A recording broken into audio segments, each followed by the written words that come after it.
वोटों का अंतर मुश्किल से 50,000 था। दोनों के वोटों को जोड़े तो 50,000 हमारे कम थे, उनके 50,000 ज़्यादा थे।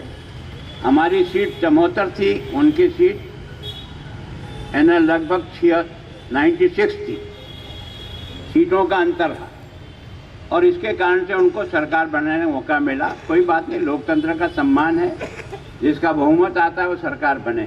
लेकिन आपने इस सरकार की दुर्गति उस दिन से सुन ली जब मुख्यमंत्री कौन बने। दिल्ली वालों ने भी उठक बैठक लगाई और आपने देखा कि मुख्यमंत्री एरोप्लेन से जाता है, एरोप्लेन से आता है, कभी बीच रास्ते से जाता है, कभी बीच रास्ते से मुड़ जाता है। 6 दिन लगे राजस्थान का मुख्यमंत्री कौन बने इसको तय करने में, जिस पार्टी को 6 दिन। इसका मतलब असफलता तो शुरू हो गई। जिस पार्टी में इतना भी डिसिप्लिन नहीं है कि उसका नेता कौन होगा इसका निर्णय नहीं कर सकती जो पार्टी, 6 दिन उस उठक बैठक में लगा और सोचा तो ये था कि एक चलो मुख्यमंत्री बनो, एक उप मुख्यमंत्री बनो, चलो दोनों साथ चलो। पर वहां से आते दोनों 36 के आंकड़े हो गए। एक इधर जा रहा है, एक इधर जा रहा है।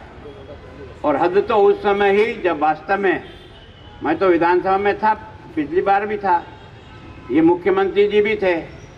तुम्हारी पार्टी की संख्या कितनी थी, थोड़ा ध्यान गया तुमको? नहीं गया। 21। कितनी? 21। और इसके पहले तुम्हारी सरकार थी ना। जो सरकार चलाती है वो पार्टी 21 पे आ जाती है और उस 21 की पार्टी को तुम्हारा अध्यक्ष यही था ना, जिसको तुम नाजोगा, नाकाबिल, गद्दार जिन शब्दों का प्रयोग करते हो, उसने 21 से तुम्हारी पार्टी को जिंदी करके छन्नियों पे ला दिया। कुछ शर्म आनी चाहिए तुम्हें कि उसके खिलाफ तुम किस प्रकार के शब्दों का प्रयोग कर रहे हो। अगर ये गद्दार है तो या तो तू कुर्सी पर हट या वो कुर्सी से हट, दोनों में से एक फैसला करो। जनता हमसे सवाल पूछी, तुम जनप्रतिनिधि हो रहे, हम तुम्हें वोट की पेटी से पैदा करते हैं और ये तुमसे उम्मीद करते हैं कि कम से कम तुम शब्दों का प्रयोग तो ठीक करोगे। मतलब एक राज्य का मुख्यमंत्री, इतना पुराना नेता, 2 बार मुख्यमंत्री रहा हुआ व्यक्ति, अपने पार्टी के एक नेता को गद्दार कहते हैं। अगर तुम सच है कि वो वास्तव में गद्दार है तो उसको निकाल बाहर फेंक, और नहीं तो तू कुर्सी उतर जा। और तुम्हारा बड़ा नेता वहां राहुल गांधी जी कहते हैं कि मेरे को दोनों की जरूरत है, तो गद्दार की भी जरूरत है ना तुझे। क्या दुर्भाग्य है यार। राजनीति पे बच्चे हंसते हैं हमारी इन बातों पर।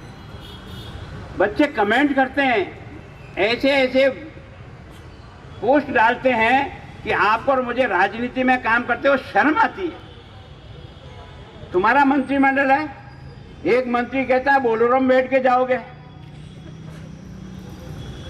एक मंत्री कहता है ये भ्रष्टाचारी है। भरत सिंह जी जो है वो तुम्हारा रास्ता रोक के खड़ा हो जाता है कि प्रमोद भाई को हटाओ, ये भ्रष्टाचारी नंबर 1 है। हरीश चौधरी कुछ कहता है, विश्वेंद्र सिंह जी कुछ और बोलते हैं। मतलब ये क्या तमाशा हो रहा है यार।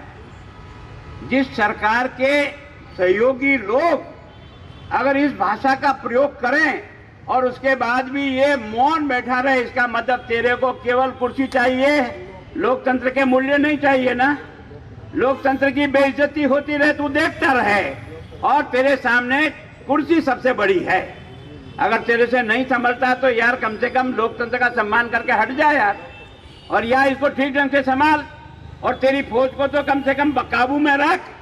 तू अपनी फौज को ही काबू में नहीं रख सकता और राजस्थान की प्रशासन को काबू में कहां से रखेगा। सारा प्रशासन खुला, जंगल राज की तरह से खुला हो गया, कोई किसी की सुनता नहीं। हो तो सच बोलो। तुमने कहा था ना राम है कि नहीं, इसका एफिडेविट तुमने दिया था नहीं दिया? तुमने कहा था यार ये जो राम सेतु है ये कपोल कल्पित है, तुमने ही कहा था ना। तुमने जिस प्रकार का बर्ताव किया इस देश के साथ उसके बारे में तुम्हें होश बात नहीं है। अब जनेऊ लटकाया घूम रहे हो क्यों? इतने दिन तक जनेऊ कटवाने का काम किया तुम लोगों ने और आज जनेऊ लटका रहे हो। इतने दिन तक हमारे तीर्थ स्थानों का अपमान किया तुम लोगों ने। हमारे तीर्थ स्थानों में जाने में तुम्हें शर्म आती थी क्योंकि तुम्हारे वोट काका जी कट जाते थे, इसलिए तुम काशी विश्वनाथ में नहीं जा सकते थे, तुम उज्जैन के महाकाल में नहीं जा सकते थे इतने सालों तक। जब जनता ने तुमको ठोकाई की ना, तब तुम्हें महाकाल का दरवाजा ध्यान आया रे। ऐसे ढोंगी लोगों से सावधान रहो। ये केवल और केवल वोटों के पीछे ढोंगी बन रहे हैं। इन ढोंगियों को पहचानने का प्रयत्न करो। इन्होंने हिंदुस्तान के उस सारे अस्तित्व को मिटाकर खाक में मिला दिया जिन लोगों ने, है ना, जिन्होंने हमारे इतिहास को मटिया मेट कर दिया। तुमने और तुम्हारे राज में लिखा था ना अकबर महान है, तो क्या महाराणा प्रताप क्या कर रहा था यहाँ?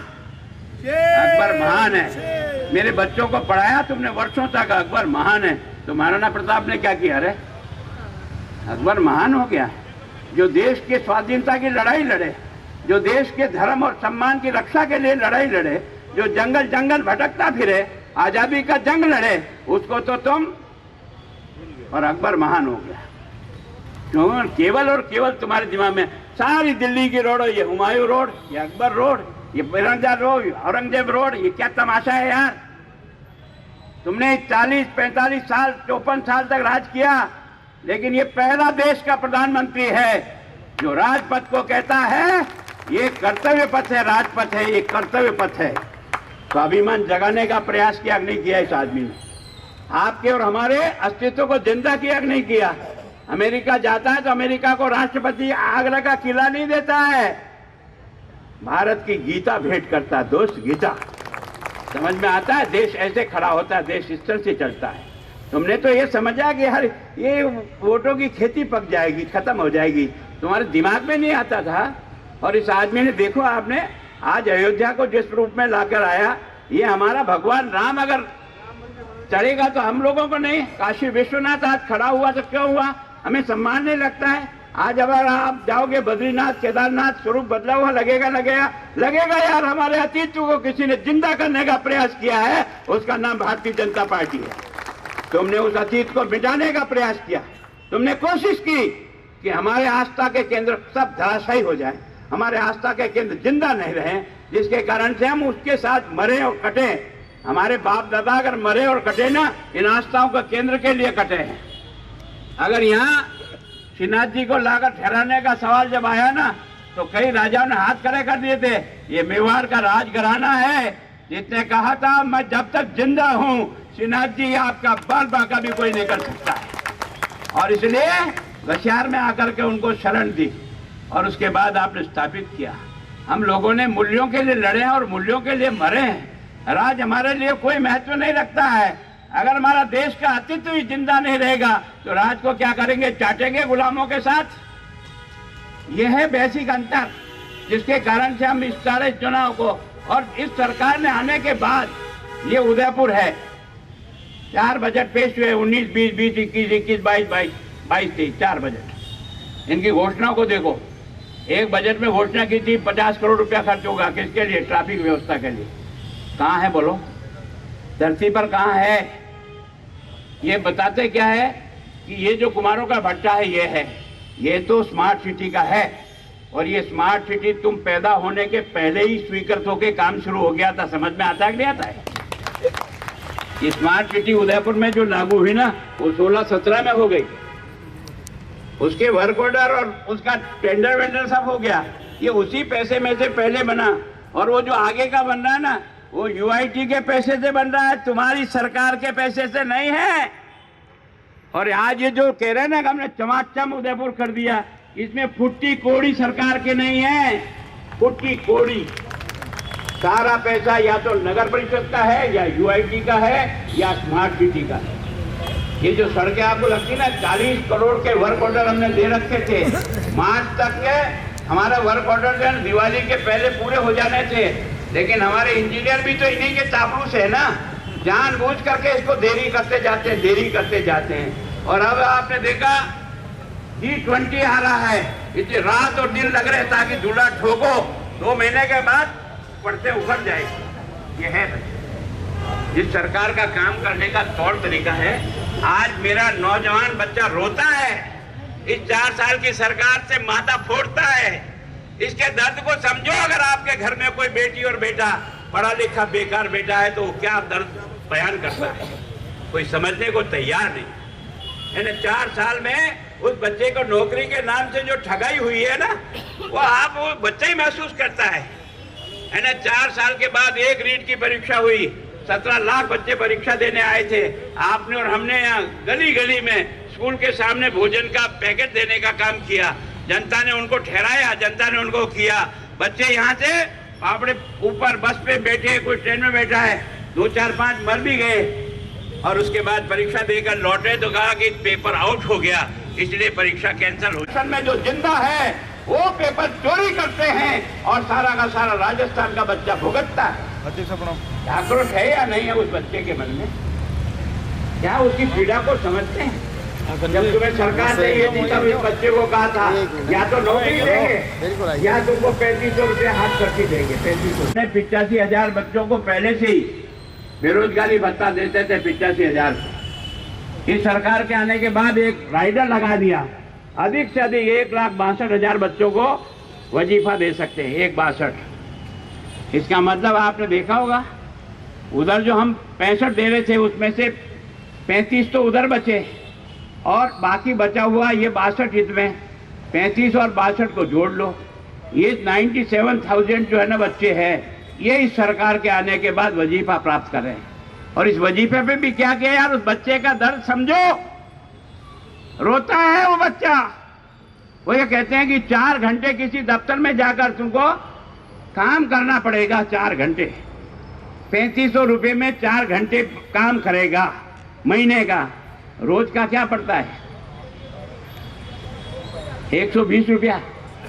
120 रुपये में 4 घंटे नौकरी करने जाएगा, अपनी स्कूटर में जो पेट्रोल डालेगा ना उसका पैसा भी वसूल नहीं होता है, पर वो बच्चा रोता हुआ जा रहा है, आज नहीं तो कल मेरी नौकरी पक्की हो जाएगी, आज नहीं तो कल मेरी नौकरी पक्की हो जाएगी। दोस्तों यार उस पीड़ा का समझो यार, उस बच्चे की पीड़ा। आज भी हमारे यहाँ कितने ऐसे कर्मचारी जो 8,000 और 12,000 में नौकरी कर रहे हैं, संविदा के जो लगे हुए 8,000 और 12,000 में, लाखों बच्चे हैं। और ये बच्चा 7 साल से हमारे टाइम से लागू हुआ है, ये बच्चा रो रहा है। 8,000 में जब वो घर जाता है ना शाम को नौकरी से, और उस रात में हालत क्या बनी? 10 दिन गिनती नहीं आती तो ठीक क्या था, 1, 2, 3, 4 हिंदी में जाने नहीं जाना पता नहीं, पर मुझे तैयारी करके आया 1, 2, 9, 10 सब कर्जा माफ हो गया, सब कर्जा माफ। किस सीमा तक झूठ बोलते हो, किस तरह से तुम राज करते हो और किस तरह से तुम्हारा ये काम चल रहा है ना, कानून व्यवस्था की धज्जे उड़ा के रखी। मैं सोचता हूँ कि अपराध मेरे टाइम पे हुआ, मैं अभिमान नहीं करता हूँ, पर कम से कम अपराधी को रगड़ने का पूरा प्रयास किया है। ऐसा नहीं कि उसको आसानी से छोड़ दिया, पर यहाँ तो हर चौथे दिन किसी 2.5 साल की बच्ची को उठा ले जा रहा, रेप कर रहा और गला तोड़ रहा। अरे अगर तेरी कोर्ट और तेरा दिमाग नहीं चलता, ऐसे हत्यारों को 1, 1.5, 2 महीने में फांसी के तख्ते पर प्रक्रिया पूरी करो कानून की और लटकाओ, तब जाकर के समझ में आएगा यार। कभी रास्ते में खड़ी है कोई माँ बहन, लिफ्ट लेती है किसी गाड़ी में, उस गाड़ी में बैठाने वाले उसके साथ रेप करके मार देता है। क्या तमाशा है ये माफिया गैंग किसने तैयार की? आज की तारीख में रेती माफिया है, खान माफिया है, शराब माफिया है, जमीन माफिया है। ये माफिया कहाँ पैदा हो रहे हैं? ये अगर जलालतपूर्ण समय नहीं है तो और क्या होगा? कोई जवाब देने को तैयार नहीं। किसानों को खुश कर रहा है कि मैं 12,000 रुपये की तुझे खेती में जो कनेक्शन है ना उसका 12,000 रुपया अब आपको नहीं देना पड़ेगा, हर महीने 1,000 की छूट। इसको समझा रहा है पागलों की तरफ। ये तो वसुंधरा जी ने सरकार जाने के पहले ही लागू कर दिया था, 10,000 तक का किसान को खेती का जो कनेक्शन है उसका पैसा नहीं चुकाना, 10,000 से अधिक आए तो चुकाना है, ये पहले से ही था। ये अगर 5 साल तक यही रहता तो 50,000 की छूट होती कि नहीं होती किसान को? होती। 3 साल तक इसने बंद कर दिया, अब 2 साल बचे, इसमें कहता 12,000 दूंगा, 12,000 तो रुपया तो 4,000 ही एक्स्ट्रा मिला ना, 10,000 के बजाय 12,000 मिला, तो मतलब 2 साल का 4,000 एक्स्ट्रा मिला। मतलब और हमारे को इतनी बड़ी कट लगा दी 26,000 की। 26,000 काटा हमारी जेब से और हमको दे रहा है। भामाशाह योजना, स्वास्थ्य बीमा योजना लागू थी, बंद कर दी, और बंद करने के बाद अब कहता है कि मैं, अरे केंद्र ने आयुष्मान योजना 5 लाख सारे हिंदुस्तान में शुरू कर दी है, कम से कम उसी के साथ जुड़ जाते, पर चूंकि वो मोदी जी की थी इसलिए मेरा नाम लगना चाहिए, इसलिए आयुष्मान था। और आयुष्मान में जब जाते हैं ना गीता जी में, तो धक्के दे के बाहर निकाल देता है, मालूम है कि नहीं? भेज के देखना। कारण क्या है कि उनका 100 करोड़ का पेमेंट बाकी है, वो जाकर इलाज करके निकल कर आ गया, लेकिन प्राइवेट हॉस्पिटल वाले कहते हैं यार पेमेंट कौन करेगा? पेमेंट नहीं करने के कारण से वो टल्ला देता है, इधर से इधर, इधर से उधर, इधर से। और पहले वो भर्ती करने के लिए डोर डोर फिरता था कि आओ आओ हमारा पास भामाशाह कार्ड है, आ जाओ। एक को भी कभी तकलीफ नहीं होती, हर योजना का नाम बदल करके बदनामी का देता। और इसलिए वास्तव में जब तक आपके मन में आक्रोश नहीं होगा, अगर ये जलालपुर जिनको ठीक लगता है लोकतंत्र में, तब तो ठीक है। और अगर इसमें कुछ तकलीफ तुम्हें महसूस हो रही है तो जनता को भी महसूस कराओ ना। ये अभियान इसलिए नहीं है कि बीजेपी को राज में लाना है, ये किसी की गलतफहमी होगी। राज में लाना न लाना जनता जैसा सहन पे करे, पर आज जनता के साथ जिस प्रकार का बर्ताव हो रहा है उसके खिलाफ जनता को खड़ा करना पड़ेगा। लोकतंत्र का तमाशा नहीं होने देंगे, क्योंकि हम वोट की पेटी से तुम्हें पैदा करते हैं, तो हम तुम्हारा हिसाब किताब भी जानना चाहते। ये 4 साल बाद बड़े बड़े बोर्ड लगाए।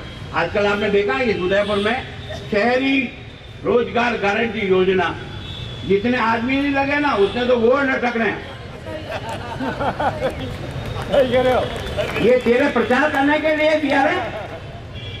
और इस शहर में कौन नरेगा की मजदूरी करने आएगा? क्योंकि नरेगा की मजदूरी में अधिक से अधिक 100-125 रुपए से ज्यादा तो मिलता नहीं है। आज अगर तुम यहाँ मजदूर को लेने जाओ ना तो तुम्हारा इंटरव्यू लेता पहले, समझ में आता। और 500 रुपए से नीचे बढ़ा तेरा ये सुंदर फोटो लगाकर केवल और केवल ढोंगों के अलावा काम चलेगा, है ना? 238 महाविद्यालय खोले सरकार ढोल पीटने के लिए।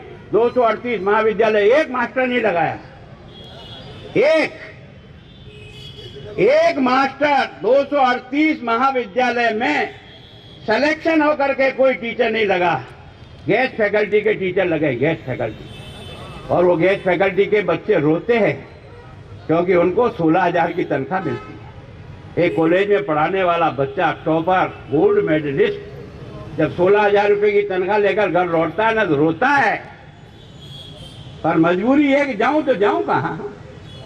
आज नहीं तो कल पक्की नौकरी हो जाएगी, किसी तरह से चिपका रहूं, और इसके कारण से चिपका रहता है ना? स्कूल में मास्टर नहीं है, प्रिंसिपल नहीं है, क्या बच्चा पत्थर पढ़ेगा? क्या पढ़ेगा? इंग्लिश मीडियम के स्कूल बच्चे को आकर्षण है, सबके माँ बाप चाहते हैं मेरा बच्चा भी अंग्रेजी पढ़े, बहुत अच्छी बात है, हमने स्वागत किया, पढ़ना चाहिए, पर मास्टर तो लगाओ रे।